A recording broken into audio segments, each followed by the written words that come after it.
May, and that means Monaco, Monte Carlo and the Ernst & Young World Entrepreneur of the Year for 2008. As they have done for over 20 years, Ernst & Young brought together the world's best from 47 countries to compete for the title World Entrepreneur of the Year. Representing New Zealand, Freshcuts' Ashley Berrysmith. This is the most amazing opportunity because normally we go to a lot of networking around the world, but here everyone's already been vetted, they've already been checked out, they've got the stamp of approval, and you can walk straight up to them. They know that we're talking to a successful entrepreneur and they just love to tell their stories.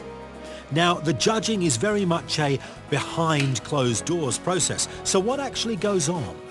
That was terrifying. Well, I was first up best dressed, so I was the first one in there, and 15 minutes is, well, I don't feel it's enough time to get half your story out, so it was the biggest challenge to condense your life story into that 15 minutes.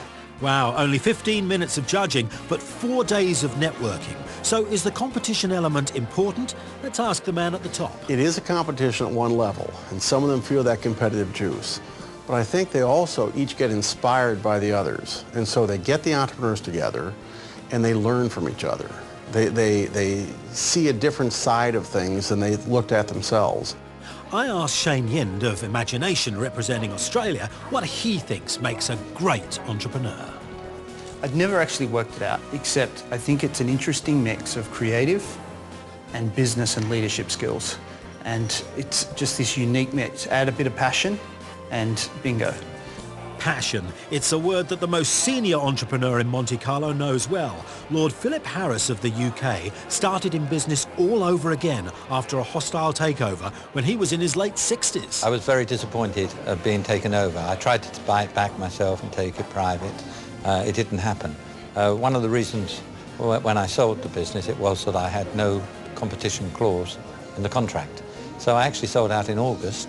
We opened our first shop in Carpetwright in November.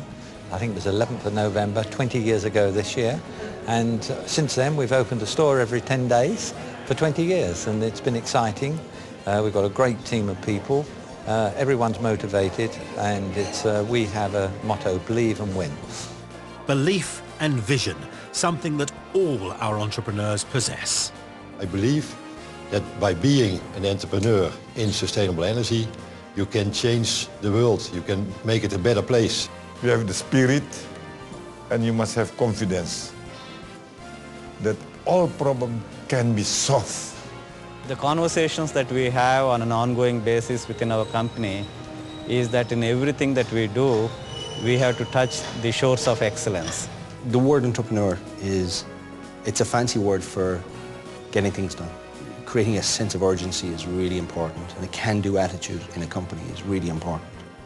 So what is the difference between a good businessman and a great entrepreneur? Jim Turley again. When something doesn't work well, they find a different way. They figure out a way to put their own ego aside and to actually then get back up, bruised and battered, and go at it again. But having just one good idea does not make the man nor the business. Isaac Larian of MGA, maker of, amongst other things, the very popular Bratz dolls, explains. If you don't reinvent yourself every day, in my opinion, you're as good as dead. Well, 47 country winners, but only one world entrepreneur to be chosen. Saturday night, and decision time was drawing close.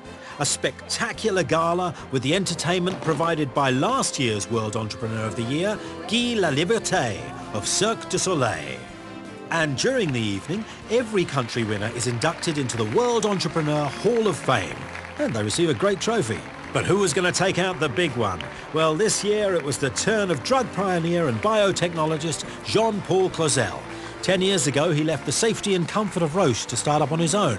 I asked him at the press conference how he felt about being on top of the world. I'm not feeling at the top of the world, first, even if I am speaking to a New Zealander as a French, but I have to say, you know, you always are born, or you are born with a sort of gene, and I think my gene are more a drug hunter and a scientist. And what you have to know is you create an enterprise for which purpose?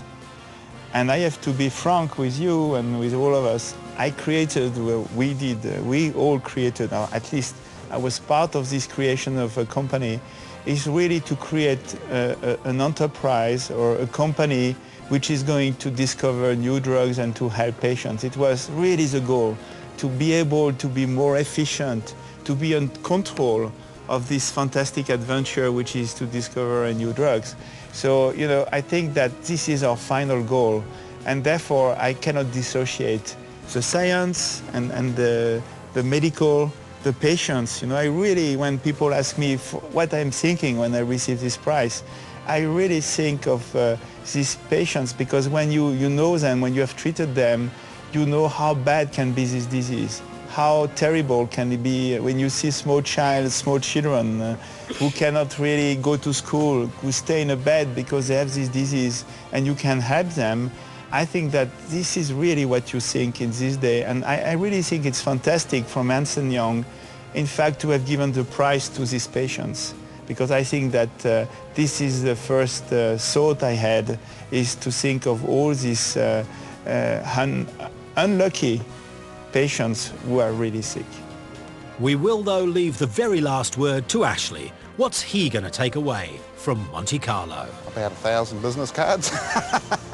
Just great contacts, people I can call up at any time. You know, you never know when, because a lot of diverse businesses, a lot of people I've talked to haven't had any relation to our type of business, but we're all learning from each other, and I got total confidence to pick up the phone no matter where I am in the world and call them up for a chat.